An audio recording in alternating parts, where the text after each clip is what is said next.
Também trazer aos corações da humanidade. Olá, oi, vocês estão me ouvindo? Sim, aham, tudo certo. Eu só Ah, iniciei a sim. gravação aqui. Ok, eu vi que deu uma interrompida, fiquei preocupada que vocês não estivessem me ouvindo. Vocês vão me Sim, falando caso aconteça alguma interrupção. aham, qualquer coisa eu É, chamo. certo. Então, o feminino, ele é conhecido geralmente por acalentar, né, e principalmente por gerar vidas. É através do feminino que se chega ao coração do ser humano. E todo homem que há nesse mundo, todo ser vivo, humano que há nesse mundo, chegou a este planeta através de uma mulher. Então, as mulheres que são celebradas nesse mês de março deveriam ser contempladas o ano todo. E nada melhor do que nós refletirmos nesse mês de março, iniciarmos essa Semana da Mulher. Amanhã é o Dia Internacional da Mulher. Desde já, parabenizo todas as mulheres presentes.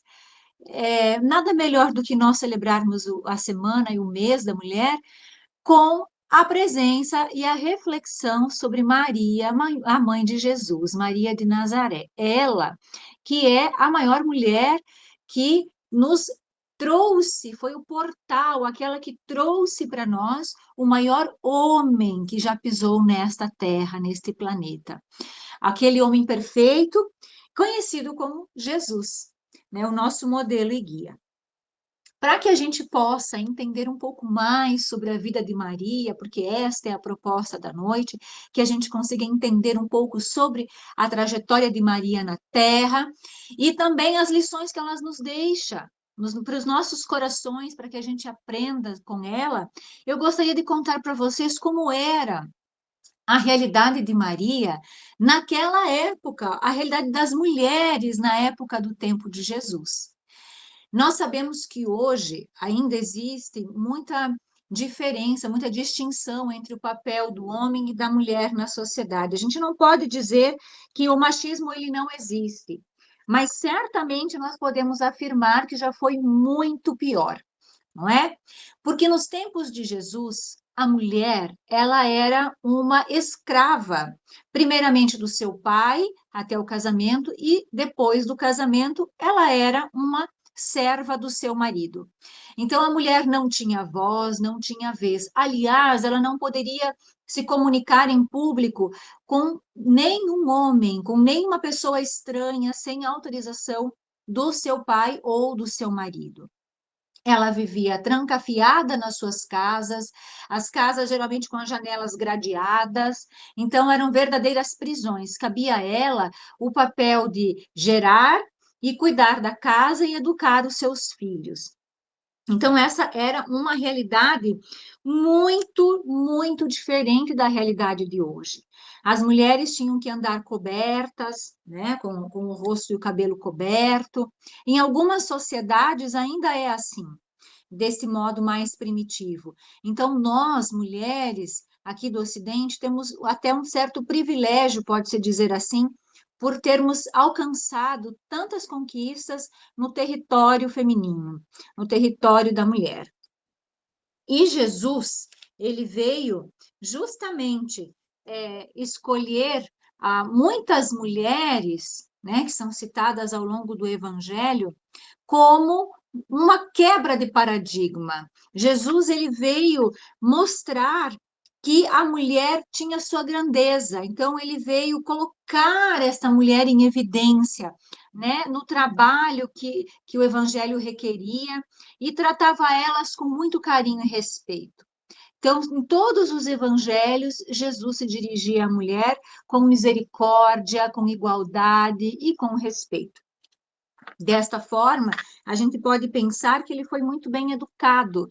Por quê? Porque uma mãe inspira muito um filho a ter determinados comportamentos, a ter determinada educação. E a escolha de Maria não foi à toa.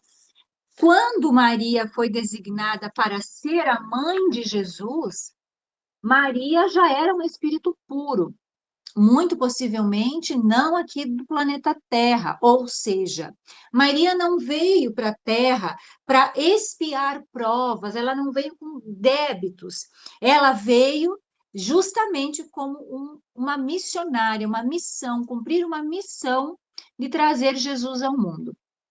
No livro A Caminho da Luz, esse livro de Chico, né, psicografado por Emmanuel, pelo Espírito Emmanuel, coloca aqui quando se decidiu a vinda de Jesus à Terra, os espíritos mais elevados da galáxia se reuniram numa reunião, numa espécie de reunião, para decidir duas pautas importantes. A primeira delas seria quem ficaria na governadoria do nosso planeta no período em que Jesus estivesse aqui reencarnado, que era uma tarefa bastante difícil, assumida por Jesus desde o princípio da criação do nosso planeta Terra, porque ele é o nosso governador, o governador do planeta Terra.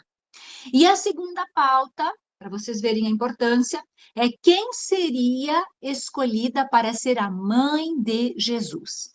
Porque não poderia ser qualquer espírito, não poderia ser qualquer mulher para receber um espírito de tamanha grandeza. Então, para que a gente possa compreender o quanto esta mulher, ela representa para nós todos, seus filhos humanos. Mas quem foi Maria? Então, Maria, ela vem de origem hebraica e seu nome deriva de Miriam, e significa Senhora da Luz, ou então escolhida por Deus.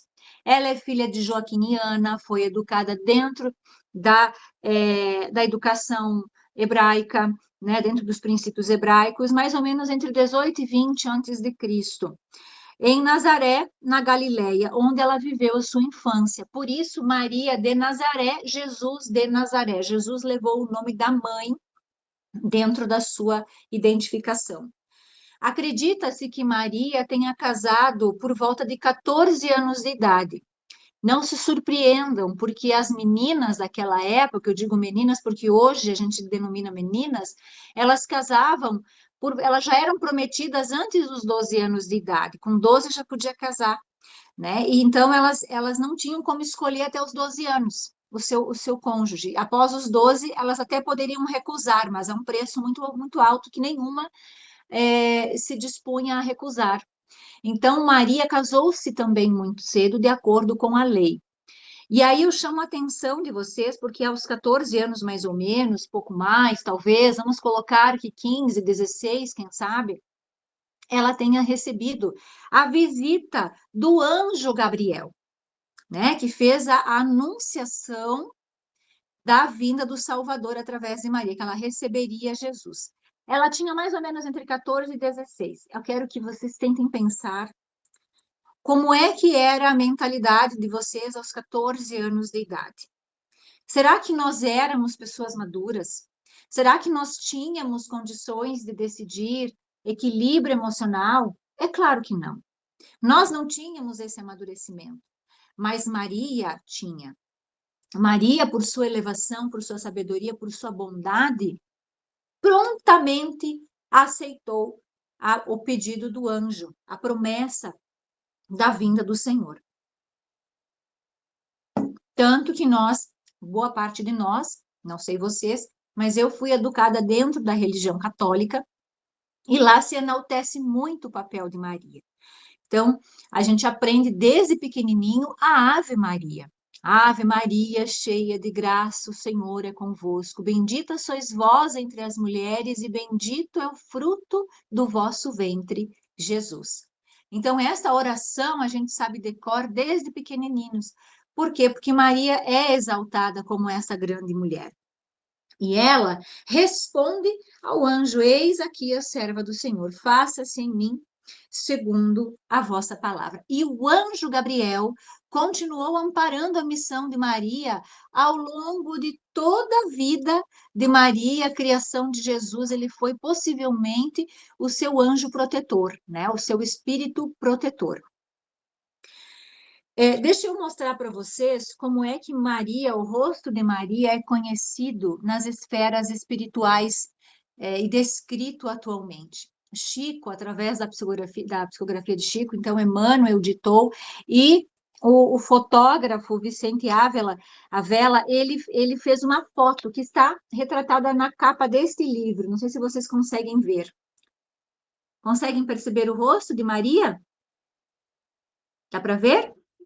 Sim, Que bom. perfeito. Aham. Isso. Este é o rosto de Maria, mãe de Jesus, nas esferas, na crosta da terra, nas esferas mais necessitadas, que é onde Maria atua. Então, nessas esferas perturbadas, como no Vale dos Suicidas, ela é vista assim. Então, Maria, ela tem uma representatividade muito grande. Vamos adiante na história de Maria, para depois a gente refletir sobre as lições de Maria. Aliás, a história dela já é uma grande lição. Sobre a família de Maria, não se tem muitas informações, nem sobre a infância de Maria, porque não havia um hábito de se registrar isso na época, até mesmo porque era uma família relativamente comum. Então, não havia registros. Maria, como mãe, ela é retratada, em especial, nesta obra, Boa Nova. No último capítulo do livro Boa Nova, tem um capítulo especial, é o livro de Chico. Ele foi ditado pelo espírito Humberto de Campos. Quem puder ler este capítulo, eu recomendo, mas tenham uma caixinha de lenço ao lado, porque vocês vão se emocionar com toda e absoluta certeza. É um livro belíssimo, traz para a gente assim um relato tão sensibilizante sobre a história de Maria, a vida de Jesus na infância, coisas que a gente não tem em outro lugar, essas informações, né? Então, Maria como mãe, ela é retratada por Humberto de Campos como aquela mãe zelosa, dedicada, preocupada, aquela mãe que desde sempre ela se preocupava com o destino de Jesus, porque diferente de nós, mulheres comuns, a gente não sabe quando vem um filho, qual é a missão deste filho, né? A gente coloca no mundo, aí educa, encaminha, mas a missão dele vai depender da escolha dele, não é verdade? Já com Maria foi diferente, porque ela já sabia qual era a missão de Jesus, que era ser o Salvador do mundo. Então ela se preocupava muito com o destino de Jesus. Jesus, ele escolheu aos 12 anos o lar como a sua melhor escola. Por quê? Aos 12 anos, quando eles foram ao templo a ser apresentados naquele ritual da religião, aos doutores da lei, Jesus impressionou os doutores da lei, né? Tanto é que se perdeu da caravana e ficou para trás lá no templo, conversando e trocando impressões com os doutores da lei. E ele foi convidado para permanecer no templo estudando. E Jesus ainda assim escolhe, na verdade, permanecer no lar, na carpintaria com seu pai. O que é que ele quer dizer com isso, penso eu? Ele quer dizer, em primeiro lugar, que ele foi dentro do lar dele era um lar harmônico, porque ninguém quer voltar para um lugar ruim. Então, certamente, se Jesus escolheu o seu lar para permanecer, embora sendo um homem de extrema elevação, ele quis mostrar que Maria, como mãe, soube edificar o seu lar de uma maneira equilibrada, de uma maneira satisfatória, a ponto de ser atraente para ele ficar ali. Né? E não só isso no sentido de comodidade, é no sentido também, gente, de mostrar para nós que é dentro do lar que a gente pode fazer grandes obras, dentro da nossa casa, né? A nossa querida Madre Teresa de Calcutá dizia: se você quer mudar o mundo, vá para casa e ame a sua família. Então é isso, dentro do nosso lar a gente pode também evoluir e edificar muito dos nossos valores, da nossa moralidade e principalmente provocar a nossa evolução espiritual. Dos 18 aos 30 anos, não se tem muitas notícias acerca da vida de Jesus, a não ser que ele tenha permanecido mais próximo ao lar e junto à família. Ainda sobre Maria, existe uma dúvida aqui no Evangelho, sempre, quando se discute o Evangelho, sempre é levantada, que é a ideia de que, será que Maria teve outros filhos? E existem nessa obra, nessa outra aqui que eu mostrei, o retrato de Maria, esse livro se chama Maria, Mãe de Jesus. Ele é uma compilação feita pelo Edson Carneiro, com relatos de Francisco Cândido Xavier, o nosso querido Chico, e a Ivone. Ivone do Amaral Pereira. Então, eles colocam aqui 3 possibilidades, que Jesus pode ter tido, sim, outros irmãos, com Maria, né, sua mãe. Ele pode ter tido irmãos por parte do primeiro casamento de José, que José talvez tenha sido viúvo, porque ele era mais velho que Maria, então talvez ele tivesse outros filhos do primeiro casamento, então eles seriam, sim, meio-irmãos de Jesus. E a terceira possibilidade é que Maria não teve outros filhos. E o final da vida de Maria, a gente vai entender mais adiante, nos leva a crer mais nessa hipótese de que ela não teve outros filhos além de Jesus, filhos seus biológicos. Maria fica viúva por volta de 18 e 30 anos da vida de Jesus. Nesse intervalo, onde não existem muitos relatos, ali José desencarna e parte para a pátria espiritual. O primeiro milagre de Jesus foi nas bodas de Caná. E adivinhem quem é que foi a pessoa que estimulou Jesus a fazer esse milagre? Sua mãe. Agora eu peço a vocês, mulheres, que vocês são mães, como às vezes a sabedoria de mãe é impressionante, né? Às vezes a gente olha para o filho e vê que ele está ali inseguro, desencorajado, ele tem medo de tomar algumas decisões, ele não se sente pronto, mas você, como mãe, olha para o seu filho e você diz, mas eu sei o que foi que eu criei. Eu sei do que meu filho é capaz, eu sei o que tem dentro dele. Então você empurra o seu filho para a vida para que ele vá forte e seguro. Assim também fez Maria, porque nas bodas de Caná, que era um casamento, numa determinada hora estava lá Maria e Jesus. Faltou vinho. E aí Maria sabiamente chama neste momento o seu filho Jesus e diz: "Filho, faltou vinho". Eu imagino que ela deva ter olhado para Jesus com aquele olhar que as mães olham para os filhos, tipo assim: "Filho, faltou vinho". Tipo assim, não preciso falar mais nada, você sabe o que tem que fazer, né? E aí Jesus olha para ela de volta e diz: "Mulher, não é chegada a minha hora". E ela ignora, possivelmente, esse momento de hesitação de Jesus, chama os servidores, chama os trabalhadores do casamento e diz assim: "Fazei tudo o que ele vos disser". E assim, Jesus foi lá, transformou água em vinho, um vinho de boníssima qualidade, e ficou marcado, então, esse empurrãozinho de Maria ali no primeiro milagre de Jesus. E nessa lição, dessa frase, quando Maria diz, faça tudo o que ele vos disser, serve para nós também. Porque nós também somos servidores, não do casamento das bodas de Caná, nós somos servidores de Jesus. Será que nós estamos fazendo tudo o que ele nos disse? Será que a gente consegue fazer tudo o que Jesus nos falou? A gente segue ele? Fica essa reflexão, né? Maria educou seu filho, mas antes disso, ela passou por todas as dificuldades que uma mulher biológica passa.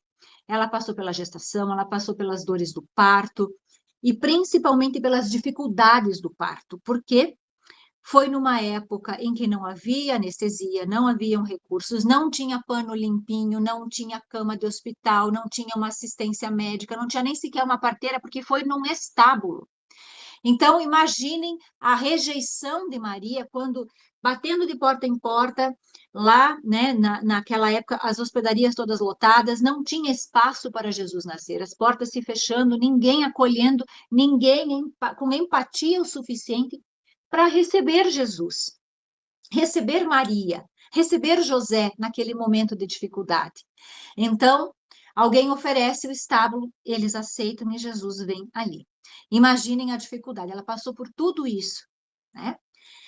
Depois ela amamentou, cuidou e educou o seu filho, o que não deve ter sido fácil, porque nesse livro, Boa Nova, no último capítulo que retrata a história de Maria, Humberto de Campos ele relata trechos da vida de Jesus quando ele era pequenino. Jesus, desde tenra idade, ele andava pela rua consolando os mendigos, ele sempre tinha uma palavra de consolo para as pessoas que necessitavam. E teve certo dia que Maria se distraiu e quando ela se deu por si, Jesus estava levando para casa dois malfeitores que ele havia encontrado na rua e estava pregando para eles e estava tratando eles como seus irmãos fraternais. Então, Jesus sempre teve esta inclinação educacional para o bem, para o divino, para a fraternidade. Então, nesse princípio, a gente observa que Maria fez o seu papel, educou ele, sempre falando sobre as coisas de Deus, porque ela educou ele dentro dos princípios da época. E aí também Maria nos deixa uma grande lição, porque hoje a gente precisa entender que nós precisamos educar os nossos filhos quando pequenos, desde pequenos na fé. Porque o espírito, quando ele vem, quando ele reencarna, criança, até uma certa idade, ele está muito mais vulnerável a receber as orientações, a receber todo o manejo dos pais, a receber a educação que esses pais precisam dar, inclusive a religiosa. Então, não adianta querer passar religiosidade lá na frente, quando a árvore já cresceu. Às vezes funciona, mas é muito mais difícil, porque isso não faz parte da vida daquela criança, não fez parte da sua base moral. Então, é necessário construir, além da base moral, a base espiritual. E Maria nos mostra como fazer isso, porque ela fez isso com o maior homem do mundo.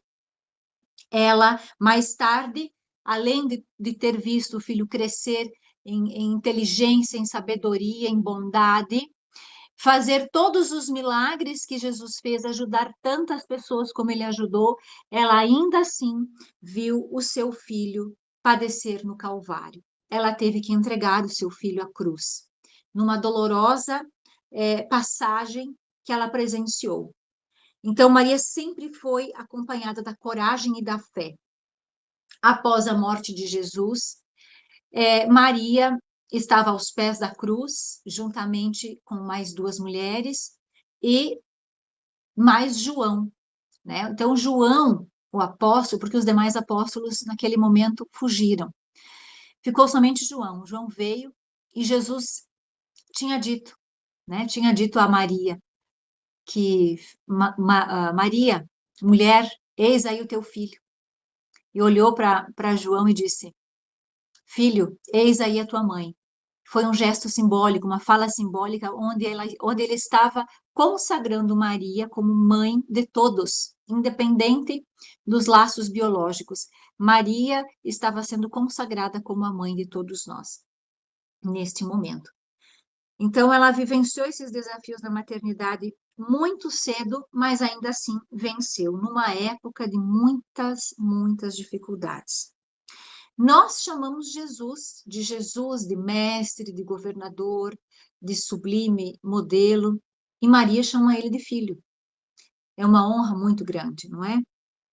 Depois da morte de Jesus, há de se entender que, como toda pessoa que passa por um doloroso transe de dor, Maria também entra de luto. Ela ficou de luto por um bom tempo. Então, ela se fechou em Bataneia, a convite de alguns parentes próximos, né? Ela foi para lá, se dirigiu a Bataneia, uma outra comunidade. Por isso que se acredita que Maria não teve outros filhos, porque ela foi sozinha, né, para lá. E lá ela se instalou na casa de parentes e viveu o seu luto ali. Ali ela sofreu, ela teve saudades, ela chorou, ela refletiu. Tenho certeza que Maria deve ter passado por todas as fases do luto, mas sempre tendo no seu coração a certeza de que ela precisava aceitar esta missão, por mais dura que fosse. E ela aceitou, né? Aos poucos ela aceitou.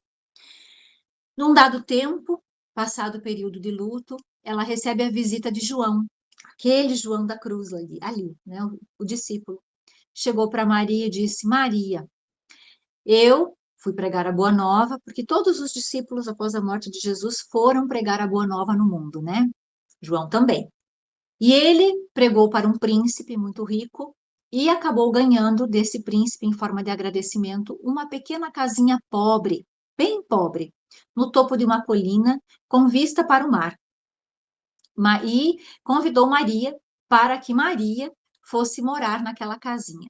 Maria prontamente aceitou, com alegria, se dirigiu então a Éfeso, porque foi ali que Maria passou os últimos anos da sua existência. Gravem esse nome Éfeso, porque foi ali que ela profetizou, que ela trabalhou, que ela se tornou uma grande servidora de Jesus e mostrou realmente o papel que ela poderia ter, que ela cumpriu ali, né, nos últimos anos de vida, acolhendo os necessitados. Ela também curava os doentes, ela tinha sempre uma palavra de conforto. E a casa dela, embora muito pobre, era chamada de Casa da Santíssima, tamanha gratidão que as pessoas tinham por ela. Maria, em Éfeso, sempre tinha a expressão de amorosidade e acolhimento desse feminino equilibrado, desse feminino bondoso, desta figura materna. Então, ela realmente fez o que Cristo disse, se tornou a mãe de todos. E ela costumava dizer para os aflitos: Isso também passa. Então, pensem, qualquer que seja a dor que vocês estejam passando neste momento, tenham em mente esta frase que eu vou ler agora para vocês, que Maria repetia para todos os sofredores. Imaginem Maria dizendo isso a vocês. Isso também passa. Só o reino de Deus é bastante forte para nunca passar de nossas almas, como eterna realização do amor celestial. Então, Maria sempre tinha uma palavra amorosa para dedicar a quem viesse lhe procurar. Certa vez, Maria foi visitada por Paulo de Tarso, aquele Paulo convertido, lá das portas de Damasco, das obras de Chico, e da obra de Chico há 2000 anos. Quando Paulo foi visitá-la, ele foi conhecer Maria, ele se encantou com a sabedoria de Maria e com as histórias que ela contava sobre Jesus ao longo da vida de Jesus. E Paulo, que era um ex-doutor da lei, ele era dado a escrever os evangelhos, né, escrever as cartas de Paulo. Então ele se comprometeu, combinou com Maria que eles iriam escrever o evangelho, um evangelho dedicado a essas memórias de Maria. Só que nesse meio tempo, Paulo foi preso, ele se deteve a pregar, né, por toda aquela região, e foi preso, e não pôde cumprir esta promessa, mas ele conversou com o apóstolo Lucas, e encarregou Lucas para que essa promessa fosse cumprida. Por isso que o Evangelho de Lucas também é conhecido como o Evangelho de Maria. E os anos passam e a Maria segue trabalhando na velhice, sem cansaços nem amarguras, até que um belo dia ela percebe uma pessoa se aproximando da sua casinha, depois do encerramento das atividades. E ela já estava cansada, mas ela acolheu aquele senhor, aquele mendigo. E quando esse mendigo entrou na casa de Maria, na casa da Santíssima, ela se surpreendeu, porque ao invés dela consolar este pedinte, este homem sofredor, era ele que proferia belas palavras, era ele que trazia um ensejo, um sopro de alegria para Maria naquele momento. E Maria foi ficando intrigada, porque ela começou a reconhecer aquele tom de voz, aquelas palavras tão bonitas. E aí ela olhou para os pés daquele mendigo e percebeu que era o seu filho, Jesus, pois havia a marca dos cravos da cruz nos seus pés. E neste momento, então, Jesus leva a sua mãe Maria, vem buscar sua mãe Maria para a pátria celestial. Num emocionante relato de Humberto de Campos, nessa parte os lencinhos são indispensáveis, porque a gente se emociona muito quando a gente lê. Ele conta que Maria ficou em transe por alguns dias, os apóstolos vieram visitar como se fosse uma espécie de coma, e depois ela foi levada para o plano espiritual. Mas antes de ir ao plano espiritual, ela quis visitar algumas regiões da Galileia, algumas regiões de Nazaré, a manjedoura, e ela pediu para visitar também lá no circo de Roma aqueles cristãos que estavam sendo colocados para o sacrifício, né? Quando eles sacrificavam os cristãos através de colocá-los para serem devorados pelas feras.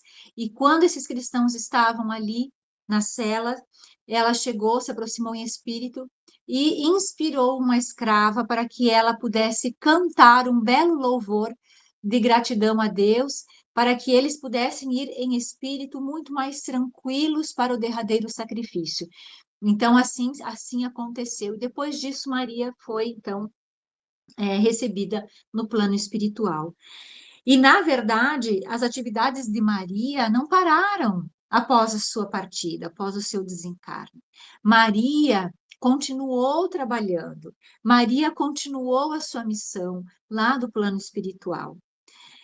A Maria consolidou a legião dos servidores de Maria. Não é nenhum, nem dois, nem 10, nem 100, são milhares de trabalhadores na espiritualidade que trabalham na legião de Maria, nesse belíssimo trabalho junto ao Vale dos Suicidas. Este é um trabalho narrado pela Ivone do Amaral Pereira no livro Vale dos Suicidas. Vale muito a leitura, porque mostra o quanto os servidores de Maria, eles trabalham para resgatar esses espíritos que equivocadamente ou desequilibradamente tomaram essa decisão dolorosa naquele momento, mostrando para nós que para tudo existe uma resposta e para tudo existe uma segunda oportunidade sempre. Deus jamais fecha uma porta para nós. Então, através da misericórdia de Maria, a gente recebe essa consolação junto a esses sofredores. Mas não somente. Maria atende a todos que pedem por ela, mas o seu carinho se debruça em especial às mães que sofrem. Então, todas as mães, elas podem se debruçar sobre os pedidos a Maria. Maria sempre atende, né? Com muito carinho às mães, porque de mãe ela entende, né? Ela foi mãe e passou também pela dor de entregar o seu filho. Algumas lições que Maria nos deixa, nós não somos nem capazes de perceber todas, né? Porque as informações sobre a vida de Maria não são muitas, mas as que a gente pode observar a partir das leituras do Evangelho, das obras espíritas, a gente percebe que Maria lidou com a rejeição, por exemplo, no momento do parto, quando todas as portas se fecharam e ela teve que ir lá para o estábulo. Então, ela lidou com a rejeição. E como que a gente lida com a rejeição? A nossa rejeição não é a mesma, talvez, que Maria sofreu, mas às vezes a gente se sente rejeitado, meio abandonado, às vezes pelos familiares, às vezes por alguém que a gente ama, né, num relacionamento amoroso, um namorado, um marido, não sei, né, quando acontece um divórcio, como algumas amizades, quando as portas se fecham numa entrevista de emprego, a gente é rejeitado. Então, como é que a gente reage? Será que a gente age com a mesma fé de Maria, a mesma confiança de pegar aquele pouco recurso que tem e fazer o melhor? Ou a gente se revolta, ou a gente se vitimiza, ou a gente ainda se vinga, difama? O que é que a gente faz? O convite que Maria faz para que a gente modifique a nossa forma de lidar frente à rejeição é este: é que a gente encare com fé e pegue aquilo que a gente tem naquele momento e faça daquilo o nosso melhor. Haroldo Dutra Dias costuma dizer uma coisa que eu acho linda, que ele diz que nós precisamos florescer onde nós estamos plantados. Então, se hoje você está plantado ali onde você está, é necessário que você floresça, que você entregue o seu melhor ali também. Maria lidou com o medo em tantos momentos, mas ela também se apegou à fé. Que hora que ela teve medo? Meu Deus, gente, vocês imaginem 14 anos de idade você receber a visita de um anjo que vai dizer que você vai trazer para o mundo um espírito da grandeza de Jesus. Imaginem o medo que essa mulher sentiu em tantos momentos, né? E como é que a gente lida com os medos, né? Que medos? Às vezes o medo da mudança, o medo das nossas provas na vida, as nossas dificuldades, às vezes o medo da doença que a gente está passando, ou que algum ente querido está passando, o medo de um revés, o medo de um acidente, o medo de mudar para melhor, porque às vezes a gente tem medo de mudar para melhor na nossa vida, porque o simples mudar já nos amedronta. O medo, ele libera em nós, no nosso cérebro, um mecanismo de luta ou fuga, faz com que a gente fuja da missão, fuja da nossa prova, queira fugir o tempo todo. Mas o convite que Maria nos faz é exatamente o contrário. Não é para que a gente desista, não é para que a gente fique murmurando pelos cantos, reclamando, é que a gente exatamente mude de caminho, é que a gente se apegue à fé, é que a gente entregue o nosso caminho ao Senhor. Maria também se desesperou diante dos flagelos da cruz do seu filho. E como é que a gente lida o desespero quando ele bate à nossa porta? Porque tem muitas situações que nos desesperam, né? Que acontece conosco, acontece com alguém que a gente ama. Como é que a gente lida com isso? Será que ao invés de pagar o mal como bem, a gente faz o contrário? A gente guarda aquilo no coração? Então, o desespero, a Maria nos convida à submissão, à submissão, à resignação aos desígnios do alto. E agora o mais importante, Maria entregou seu filho à cruz. E ela entregou com muita coragem. Ela teve, em todos os momentos, muita coragem de fazer isso. Ela não questionou. Embora tivesse ficado insegura, ela não questionou em momento algum o Pai Celeste, né? Mas você que está aí, você já teve que entregar alguém que você ama? Entregar alguém para a cruz da vida, para a morte? Você já perdeu alguém que você ama? Alguém que você amava? Ou alguma coisa que você amava? Como é que você reagiu? Será que a gente tem a mesma coragem de Maria? Será que a gente chorou e viveu o luto igual Maria viveu? Porque a gente tem que viver o luto. A gente tem que chorar a nossa dor, sim. Mas a gente não vai poder chorar para sempre. A gente vai ter que levantar e fazer algo de bonito em homenagem a esta pessoa. Maria, em homenagem a Jesus, montou a casa da Santíssima e lá ela recebia tanta gente. E a gente? O que a gente faz com a nossa dor? Esse é o convite de Maria. Como é que a gente vai ser digno de Maria se a gente não se espelha nela? Maria nos traz tantas lições. E após Maria, nós temos esse grande exemplo da energia feminina equilibrada. Nós sabemos que nem todas as mulheres são boas, nem todas as pessoas têm coração generoso, afetuoso, carinhoso. Existem mulheres perversas também, e essas também precisam aprender com Maria. Nós, nas nossas imperfeições, precisamos aprender com Maria, porque ela é um exemplo para nós, um exemplo de obediência, de doação, de grandeza, que nos inspira todos os dias. Tem muitas mulheres boas que hoje não estão mais na Terra, já estão lá no céu, no plano espiritual, já estão vivendo lá do outro lado. Mas também tem muitas mulheres que podem e que são o céu na Terra. E você, querida mulher que está ali do outro lado hoje, e homens também, se estiverem nos acompanhando, que a gente possa deixar o exemplo de Maria tocar o nosso coração, para que a gente também seja o céu na terra, que a gente também seja este tempero bonito que Deus coloca no mundo para tornar a vida dos outros e a nossa melhor, uma vida mais feliz, com o coração mais pleno e repleto de alegria, mas deste júbilo divino. Então, queridos amigos, né, da Casa Espírita Amor e Caridade. Eu quero muito agradecer a todos vocês pela oportunidade de estar aqui hoje.